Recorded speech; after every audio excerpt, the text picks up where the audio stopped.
നമ്മുടെ ഭൂമിയുടെ ഇന്നത്തെ പ്രായം 450 കോടി വർഷങ്ങളാണ്. ഇത്രയും വർഷങ്ങൾക്ക് മുമ്പ് വെറും പൊടിപടലം മാത്രമായി സൂര്യനെ വലം വെച്ചിരുന്ന ഭൂമി ഇന്ന് നമ്മൾ ജീവിക്കുന്ന അതിമനോഹരമായ ലോകമായി മാറി. കഴിഞ്ഞുപോയ ഈ കാലങ്ങളിലെല്ലാം വലിയ വലിയ മാറ്റങ്ങളും വലിയ പരിണാമങ്ങളും സംഭവിച്ചു. 100 കോടി വർഷങ്ങൾക്ക് മുമ്പുണ്ടായിരുന്ന ഭൂമിക്ക് ഇന്നത്തെ ഭൂമിയോട് യാതൊരു സാമ്യവും ഉണ്ടായിരുന്നതേയില്ല.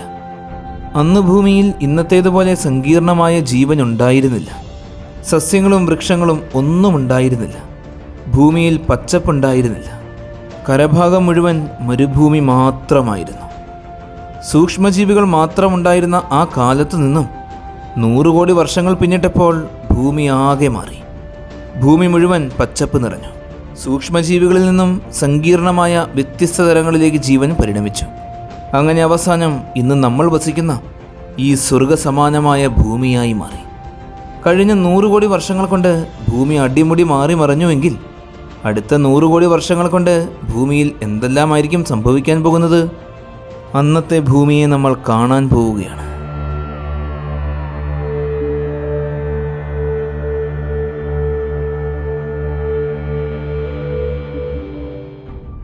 100 കോടി വർഷങ്ങൾക്ക് മുമ്പുള്ള കാലഘട്ടം. ഭൂമിയുടെ ചരിത്രത്തിൽ ഏറ്റവും കൂടുതൽ കാലം നീണ്ടുനിന്ന പ്രോട്ടറോസോയിക് യുഗം. കാലങ്ങൾ കഴിയുന്തോറും ഭൂമിയിൽ വലിയ വലിയ മാറ്റങ്ങൾ സംഭവിച്ചുകൊണ്ടേയിരിക്കുകയാണ്. ഭൂമി മുഴുവൻ മഞ്ഞുമൂടി ഒരു സ്നോബോൾ പോലെയായി മാറി. പിന്നീട് കാലങ്ങൾ കഴിയുന്തോറും ഭൂമിയുടെ ഉപരിതലം മുഴുവൻ ചുട്ടുപഴുത്ത് ഭൂമി ഒരു മരുഭൂമിയായി മാറി. വീണ്ടും മഞ്ഞുമൂടി ഒരു മഞ്ഞുകട്ടയായി മാറി. ഈ സമയത്തിലെല്ലാം കടലിൽ മാത്രമായിരുന്നു ജീവനുണ്ടായിരുന്നത്, അതും സൂക്ഷ്മജീവികൾ മാത്രം. സൂര്യൻ്റെ അതിമാരകമായ റേഡിയേഷൻ ഭൂമിയിൽ പതിക്കുന്നത് കൊണ്ട് ജീവന് സമുദ്രത്തിൽ നിന്നും കരയിലേക്ക് കയറുവാൻ അന്ന് സാധിച്ചിരുന്നതേയില്ല. ഏകദേശം 60 കോടി വർഷങ്ങൾക്ക് മുമ്പ് സൂര്യൻ്റെ മാരകമായ ഈ റേഡിയേഷനിൽ നിന്നും ഒരു പുതപ്പ് പോലെ ഭൂമിയെ പൊതിഞ്ഞ് സംരക്ഷിക്കുന്നതിനായി ഓസോൺ പാളി രൂപം കൊണ്ടു. കാലങ്ങൾ കഴിയുന്തോറും ഓസോൺ പാളിയുടെ കട്ടി കൂടി വന്നു. ഇങ്ങനെയൊരു സംരക്ഷണം ലഭിച്ചു തുടങ്ങിയപ്പോൾ ജീവൻ വെള്ളത്തിൽ നിന്നും കരയിലേക്ക് കയറാൻ തുടങ്ങി. അങ്ങനെ ജീവൻ കടലിലെ പോലെ തന്നെ കരയിലേക്കും വ്യാപിച്ചു. ഭൂമി മുഴുവൻ ജീവൻ നിറഞ്ഞു. കാലങ്ങൾ കഴിയുന്തോറും ഈ ജീവികൾക്ക് പരിണാമങ്ങൾ സംഭവിക്കാൻ തുടങ്ങി. ഇതിനിടയിൽ പല ഭാഗങ്ങളിലായി കിടന്നിരുന്ന കരഭാഗങ്ങളെല്ലാം കൂടിച്ചേർന്ന് ഭൂഖണ്ഡങ്ങളായി മാറുകയും ആ ഭൂഖണ്ഡങ്ങൾ കൂടിച്ചേർന്ന് സൂപ്പർ കോണ്ടിനെൻ്റ് ആവുകയും ചെയ്തു. പിന്നീട് കാലങ്ങൾ മുന്നോട്ട് പോകുന്തോറും ജീവൻ വളരെയേറെ സങ്കീർണമായി പരിണമിച്ചു കൊണ്ടേയിരുന്നു. അതിഭീകരന്മാരായ ഉരകജീവികൾ കരയെയും ആകാശത്തെയും വെള്ളത്തെയും എല്ലാം അടക്കി ഭരിച്ചിരുന്ന കാലഘട്ടം. അനേക വർഷക്കാലത്തോളം ഭൂമിയിൽ മുഴുവൻ തോരാതെ നിരന്തരം മഴ പെയ്തിരുന്ന കാലഘട്ടം. ഭൂമി മുഴുവൻ പച്ചപ്പ് നിറഞ്ഞു. പഴവർഗ്ഗങ്ങളും പുഷ്പങ്ങളും കായ്ക്കനികളും എല്ലാം ഉണ്ടായി. ടെറാസിക് കാലത്തിൻ്റെ അവസാനമായപ്പോഴേക്കും ഭൂമിയിൽ സസ്തനികളുടെ പൂർവ്വപിതാക്കന്മാർ രൂപം കൊണ്ടു.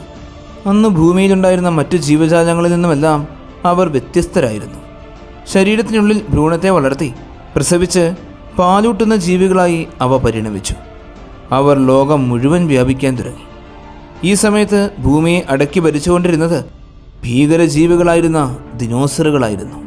ആകാശത്തും കരയിലും വെള്ളത്തിലുമായി ഇവരായിരുന്നു അന്നത്തെ ഭൂമിയിലെ രാജാക്കന്മാർ. അങ്ങനെ ഒരുപാട് കാലങ്ങൾ കടന്നുപോയി. അതോടൊപ്പം അതിഭീകരന്മാരായിരുന്ന ഈ ദിനോസറുകളും മൺമറിഞ്ഞു. അതിനുശേഷം 1 കോടി വർഷങ്ങൾ കൂടെ കഴിഞ്ഞപ്പോഴാണ് നമ്മുടെ ഇന്ത്യ ഏഷ്യയുടെ ഭാഗമായി മാറുന്നത്. അതുവരെ ഇന്ത്യ ചെറിയൊരു ഭൂഖണ്ഡമായി സമുദ്രങ്ങളിലൂടെ ഒഴുകി നടക്കുകയായിരുന്നു. ഏകദേശം 5.5 കോടി വർഷങ്ങൾക്ക് മുമ്പ് ഏഷ്യയുമായി കൂട്ടിയിടിച്ച് ആ വലിയ ഭൂഖണ്ഡത്തിൻ്റെ ഭാഗമായി തീർന്നു. ഈ കൂട്ടിയിടിയുടെ ഫലമായിട്ടാണ് ലോകത്തിലെ ഏറ്റവും വലിപ്പമേറിയ പർവ്വതമായ എവറസ്റ്റ് അടക്കം ആ പർവ്വതനിരകളെല്ലാം രൂപം കൊള്ളുന്നത്. കാലങ്ങൾ കഴിയുന്തോറും ഈ സസ്തനികൾക്ക് വലിയ തരത്തിൽ പരിണാമങ്ങൾ സംഭവിച്ചുകൊണ്ടേയിരുന്നു.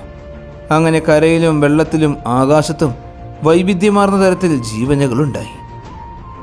ഇതേ സമയത്ത് തന്നെയാണ് ആഫ്രിക്കയിലെ വനങ്ങൾക്കുള്ളിൽ മനുഷ്യർ തൻ്റെ പുതുപൂർവികരിൽ നിന്നും പരിണമിക്കുന്നത്. പിന്നീട് മനുഷ്യന് വലിയ തരത്തിൽ പരിണാമങ്ങൾ സംഭവിച്ചുകൊണ്ടേയിരുന്നു. വേട്ടയാടിയും യുദ്ധം ചെയ്തും പ്രേമിച്ചും അവൻ മുന്നോട്ടു പോയി. കാലങ്ങൾ കഴിയുന്തോറും കാറ്റിനോടും മഴയോടും ചൂടിനോടും തണുപ്പിനോടുമെല്ലാം അവൻ പടപൊരുതി. സകല പ്രതികൂലങ്ങളെയും അതിജീവിച്ചു. അങ്ങനെ ഹോമോസാപ്പിയൻസ് എന്ന ഇന്നത്തെ ആധുനിക മനുഷ്യനായി മാറി. ഇന്ന് മനുഷ്യൻ ഈ ഭൂമിയെ അടക്കി ഭരിച്ചുകൊണ്ടേയിരിക്കുന്നു. നമ്മുടെ ഭൂമിയുടെ ചരിത്രത്തിലെ കടന്നുപോയ 100 കോടി വർഷങ്ങളാണ് ഇപ്പോൾ നമ്മൾ കണ്ടത്. ഇതുപോലെ മാറ്റങ്ങളും പരിണാമങ്ങളും സംഭവിക്കുന്നതിനോടൊപ്പം തന്നെ വലിയ വലിയ വംശനാശങ്ങളും സംഭവിച്ചിട്ടുണ്ട്. ഭൂമിയെ മുഴുവൻ അടക്കി ഭരിച്ചുകൊണ്ടിരിക്കുന്ന ഈ മനുഷ്യർ ഇന്ന് ബഹിരാകാശത്ത് തൻ്റെ ശക്തി തെളിയിച്ചുകൊണ്ടിരിക്കുകയാണ്. പ്രപഞ്ച രഹസ്യങ്ങൾ അവൻ കണ്ടെത്തിക്കൊണ്ടിരിക്കുന്നു. അടുത്ത 10 വർഷത്തിനുള്ളിൽ മനുഷ്യൻ വീണ്ടും ചന്ദ്രനിലേക്കും ചൊവ്വയിലേക്കും യാത്ര ചെയ്യും. അടുത്ത 100 വർഷങ്ങൾക്കുള്ളിൽ തന്നെ മനുഷ്യൻ ചന്ദ്രനിലും ചൊവ്വയിലുമെല്ലാം തങ്ങൾക്ക് വസിക്കുന്നതിന് വേണ്ടി കോളനികൾ സ്ഥാപിച്ചിട്ടുണ്ടാകും. അതോടൊപ്പം തന്നെ ഒരുപാട് ബുദ്ധിയുള്ള AI-കൾ നിർമ്മിക്കപ്പെടും. ഈ കാലമാകുമ്പോഴേക്കും ഇന്ന് നമുക്ക് ധാരാളമായി കാണുവാൻ സാധിക്കുന്ന പല ജീവജാലങ്ങൾക്കും വംശനാശം സംഭവിച്ചിട്ടുണ്ടാകും. ഇതിനിടയിൽ സാങ്കേതികപരമായി മനുഷ്യൻ ഒരുപാട് വളരും. അങ്ങനെ 1000 വർഷങ്ങൾക്കുള്ളിൽ മനുഷ്യർ ടൈപ്പ് 1 സിവിലൈസേഷനായി മാറും. സിവിലൈസേഷനുകളെ അവയുടെ സാങ്കേതിക ശേഷിയും ഊർജ ഉപഭോഗവും അടിസ്ഥാനപ്പെടുത്തി തരംതിരിച്ചിരിക്കുന്ന ഒരു ചട്ടക്കൂടാണ് കർദാർഷേവ് സ്കെയിൽ. എത്രത്തോളം ഊർജം ഉപയോഗപ്പെടുത്താൻ സാധിക്കും എന്നതിൻ്റെ അടിസ്ഥാനത്തിൽ 3 തരം സിവിലൈസേഷനുകളായിട്ടാണ് തരംതിരിച്ചിരിക്കുന്നത്: ടൈപ്പ് 1, ടൈപ്പ് 2, ടൈപ്പ് 3. സ്വന്തം ഗ്രഹത്തിൽ നിന്നും ലഭ്യമാകുന്ന എല്ലാത്തരം ഊർജവും ഉപയോഗിക്കാനും സംഭരിക്കാനും സാധിക്കുന്ന നാഗരികതയാണ് ടൈപ്പ് 1 സിവിലൈസേഷൻ. ഭൂകമ്പം, അഗ്നിപർവ്വത വിസ്ഫോടനങ്ങൾ എന്നിവയെപ്പോലും നിയന്ത്രിക്കുവാൻ അവർക്ക് സാധിക്കും. അടുത്തത് ടൈപ്പ് 2 സിവിലൈസേഷനാണ്. നക്ഷത്രത്തിൻ്റെ മുഴുവൻ ഊർജവും ഉപയോഗപ്പെടുത്തുവാൻ കഴിവുള്ള നാഗരികതയാണിവ. അടുത്തത് ടൈപ്പ് 3 സിവിലൈസേഷൻ. ഇവർക്ക് ഗ്യാലക്സിക്കുള്ളിലുള്ള നക്ഷത്രങ്ങളിൽ നിന്നും തമോഗർത്തങ്ങളിൽ നിന്നും പുറപ്പെടുന്ന എല്ലാവിധ ഊർജവും ഉപയോഗിക്കാനും സംഭരിക്കുവാനും സാധിക്കും. അടുത്ത 1000 വർഷങ്ങൾക്കുള്ളിൽ തന്നെ ഇതിലെ ടൈപ്പ് 1 സിവിലൈസേഷനായി മനുഷ്യർ മാറും. വീണ്ടും 10000 വർഷങ്ങൾ കഴിയുമ്പോഴേക്കും ഇന്ന് മനുഷ്യർ തമ്മിൽ കാണുവാൻ സാധിക്കുന്ന വലിയ വ്യത്യാസങ്ങളൊന്നും തന്നെ കാണുകയില്ല. അതുപോലെ തന്നെ ഇന്ന് നമ്മൾ സംസാരിക്കുന്ന ഭാഷകളെല്ലാം അന്നില്ലാതെയാകും. പുതിയ ഭാഷകളായിരിക്കും മനുഷ്യർ സംസാരിക്കുക. ഇതേ സമയത്ത് തന്നെ ധ്രുവങ്ങളിലെ മഞ്ഞെല്ലാം ഉരുകും. ഭൂമിയിലെ സമുദ്രത്തിൻ്റെ നിരപ്പ് ഒരുപാട് മുകളിലേക്ക് ഉയരുകയും ചെയ്യും.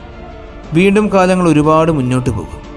1,00,000 വർഷങ്ങൾ കഴിയുമ്പോഴേക്കും ഇന്ന് ചന്ദ്രനിലും ചൊവ്വയിലും കാലുകുത്തുവാൻ പരിശ്രമിച്ചുകൊണ്ടിരിക്കുന്ന മനുഷ്യർ സൗരയൂഥത്തിലെ പല ഗ്രഹങ്ങളിലും താമസിക്കുവാൻ തുടങ്ങും. 5,00,000 വർഷങ്ങൾ കഴിയുമ്പോൾ 1 കിലോമീറ്ററോളം വലിപ്പമുള്ള വലിയൊരു ആസ്ട്രോയിഡ് ഭൂമിയിൽ പതിക്കും. ഭൂമിയിലെ വലിയ വലിയ അഗ്നിപർവ്വതങ്ങളെല്ലാം പൊട്ടിത്തെറിക്കും.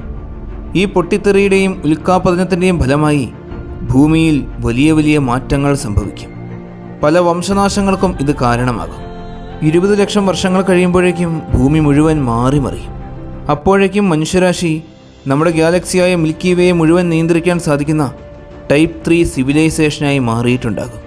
അതായത് ഭൂമിയെപ്പോലുള്ള ലക്ഷക്കണക്കിന് ഗ്രഹങ്ങളിലേക്ക് മനുഷ്യൻ താമസിക്കുവാൻ പോകും. ഇതിനിടയിൽ ഭൂമിയിൽ പല ഭൂഖണ്ഡങ്ങളും രൂപപ്പെടും. ആഫ്രിക്കയ്ക്കും യൂറോപ്പിനും ഇടയിലുള്ള മെഡിറ്ററേനിയൻ കടൽ ഇല്ലാതെയാകും. ശിലാഫലകങ്ങളുടെ ചലനം മൂലം സംഭവിക്കുന്ന ഈ വലിയ കൂട്ടിയിടിയുടെ ഫലമായി എവറസ്റ്റ് കൊടുമുടിയേക്കാളും വലിപ്പം കൂടിയ പർവ്വതവും പർവ്വതനിരകളും രൂപപ്പെടും. 20 കോടി വർഷങ്ങൾ കഴിയുമ്പോൾ ഭൂമി ഇന്നത്തെ അവസ്ഥയിൽ നിന്നും ഒരുപാട് മാറിയിട്ടുണ്ടാകും. രാജ്യങ്ങൾ, ഭൂഖണ്ഡങ്ങൾ, സമുദ്രങ്ങൾ എല്ലാം ഇന്നത്തേതിനേക്കാൾ ഒരുപാട് മാറിപ്പോകും. 23 കോടി വർഷങ്ങളാകുമ്പോൾ സൗരയൂഥം ഒരു തവണ മിൽക്കി വേക്ക് ചുറ്റും വലം വെച്ച് തീരും. 22.5 മുതൽ 23 കോടി വർഷങ്ങളാണ് സൗരയൂഥത്തിന് ഒരു തവണ മിൽക്കി വേയെ വലം വെച്ച് തീർക്കുവാൻ വേണ്ടി വരുന്ന സമയം. വീണ്ടും 2 കോടി വർഷങ്ങൾ കഴിയുമ്പോൾ ഭൂമിയിൽ അന്നുള്ള ഭൂഖണ്ഡങ്ങളെല്ലാം കൂടിച്ചേർന്ന് ഭൂമിയിൽ ആദ്യമുണ്ടായിരുന്ന പാഞ്ചിയ എന്ന സൂപ്പർ കോണ്ടിനെൻ്റ് പോലെ വലിയൊരു ഭൂഖണ്ഡം രൂപം കൊള്ളും. ഇതിനെക്കുറിച്ച് പഠനങ്ങൾ നടത്തിക്കൊണ്ടിരിക്കുന്ന ശാസ്ത്രജ്ഞന്മാർ 25 കോടി വർഷങ്ങൾ കഴിയുമ്പോൾ ഭൂമിയിൽ രൂപമെടുക്കാൻ പോകുന്ന ആ സൂപ്പർ കോണ്ടിനെൻറ്റിന് പാഞ്ചിയ അൾട്ടിമ എന്നാണ് പേര് നൽകിയിരിക്കുന്നത്. ഈ സമയത്ത് മനുഷ്യർ അടക്കം എല്ലാ ജീവജാലങ്ങൾക്കും വലിയ തോതിൽ പരിണാമങ്ങൾ സംഭവിച്ചിട്ടുണ്ടാകും. മാത്രമല്ല ടൈപ്പ് 3 സിവിലൈസേഷനായി മാറുമ്പോൾ അന്ന് മനുഷ്യർ ജീവിക്കുന്ന ഗ്രഹങ്ങളുടെ അവസ്ഥകൾക്കനുസരിച്ച് അവരിൽ വലിയ വലിയ മാറ്റങ്ങൾ സംഭവിച്ചിട്ടുണ്ടാകും. 50 കോടി വർഷങ്ങൾ കഴിയുമ്പോൾ ഈ സൂപ്പർ കോണ്ടിനെൻ്റ് പിളർന്ന് ചെറിയ ചെറിയ ഭൂഖണ്ഡങ്ങളായി മാറും. അതേ സമയത്ത് തന്നെ 100 പ്രകാശവർഷങ്ങൾക്കകലെ വലിയൊരു സൂപ്പർ നോവ സംഭവിക്കും. 10 കിലോമീറ്ററിലും കൂടുതൽ വലിപ്പമുള്ള ഒരു വലിയ ഉൽക്ക ഭൂമിയിൽ പതിക്കാനും സാധ്യതയുണ്ട്. ഈ വലിയ അപകടങ്ങളിൽ നിന്നുമെല്ലാം ഭൂമിയെ സംരക്ഷിക്കുവാൻ അന്നുള്ള മനുഷ്യർക്ക് ഒരുപക്ഷെ സാധിച്ചേക്കാം. ഓരോ 10 കോടി വർഷങ്ങൾ കഴിയുമ്പോഴും സൂര്യൻ്റെ പ്രകാശ തീവ്രത 1% കൂടി വന്നുകൊണ്ടിരിക്കുകയാണ്. ഭൂമി രൂപം കൊണ്ട സമയത്തേക്കാളും ഒരുപാട് കൂടുതലാണ് ഇന്നത്തെ സൂര്യൻ്റെ പ്രകാശ തീവ്രത. ഇനിയും 100 കോടി വർഷങ്ങൾ കഴിയുമ്പോൾ സൂര്യൻ്റെ പ്രകാശ തീവ്രത ഒരുപാട് കൂടുതലായിരിക്കും. അതുകൊണ്ട് തന്നെ അന്ന് ഭൂമി സൂര്യൻ്റെ ഹാബിറ്റബിൾ സോണിൽ നിന്നും ഹോട്ട് സോണിലേക്ക് മാറും. 100 കോടി വർഷങ്ങൾ കഴിയുമ്പോഴേക്കും ഭൂമിയിലെ ശരാശരി താപനില 15 ഡിഗ്രി സെൽഷ്യസ് എന്നതിൽ നിന്നും 50 ഡിഗ്രി സെൽഷ്യസായി ഉയരും. അതോടെ ഭൂമിയിലെ സമുദ്രങ്ങളിലും ജലാശയങ്ങളിലുമുള്ള ജലം മുഴുവൻ നീരാവിയായി മാറാൻ തുടങ്ങും. അങ്ങനെ ഭൂമിയിലെ ജീവൻ്റെ സർവനാശം ആരംഭിക്കും. ഇതിനെക്കുറിച്ചെല്ലാം വളരെ വിശദമായി തന്നെ ലോകാവസാനം എന്ന മറ്റൊരു വീഡിയോയിൽ നമ്മൾ സംസാരിച്ചിട്ടുണ്ട്. ആ വീഡിയോ കാണാത്തവർ തീർച്ചയായും കാണണം. അന്ന് ഭൂമിയിൽ ഒരു ജീവൻ പോലും നിലനിൽക്കുവാൻ സാധിക്കാത്ത അവസ്ഥയായി മാറും. അതായത് ഇനിയും 100 കോടി വർഷങ്ങൾ കഴിയുമ്പോൾ നമ്മുടെ ഭൂമി നശിക്കാൻ തുടങ്ങും. അന്ന് മനുഷ്യരാശി ഉണ്ടാകുമോ എന്ന് നമുക്കറിയില്ല. ഒരുപക്ഷെ അന്നും മനുഷ്യരുണ്ടെങ്കിൽ അവർ ആകാശഗംഗയിലെ അനേകം ഗ്രഹങ്ങളിലായിരിക്കും അന്ന് ജീവിക്കുന്നത്. അടുത്ത 100 കോടി വർഷങ്ങൾ ഭൂമി ഏതെല്ലാം സാഹചര്യങ്ങളിലൂടെയാണ് കടന്നു പോകാൻ പോകുന്നത് എന്ന് മനസ്സിലായില്ലേ? ഇന്നത്തെ ഈ വീഡിയോ എല്ലാവർക്കും ഒരുപാട് ഇഷ്ടമായെന്ന് വിശ്വസിക്കുന്നു. നിങ്ങളുടെ എല്ലാവരുടെയും സപ്പോർട്ടുകൾ കൂടെ ഉണ്ടാകണം. നല്ലൊരു വീഡിയോയുമായി അടുത്ത എപ്പിസോഡിൽ കാണാം.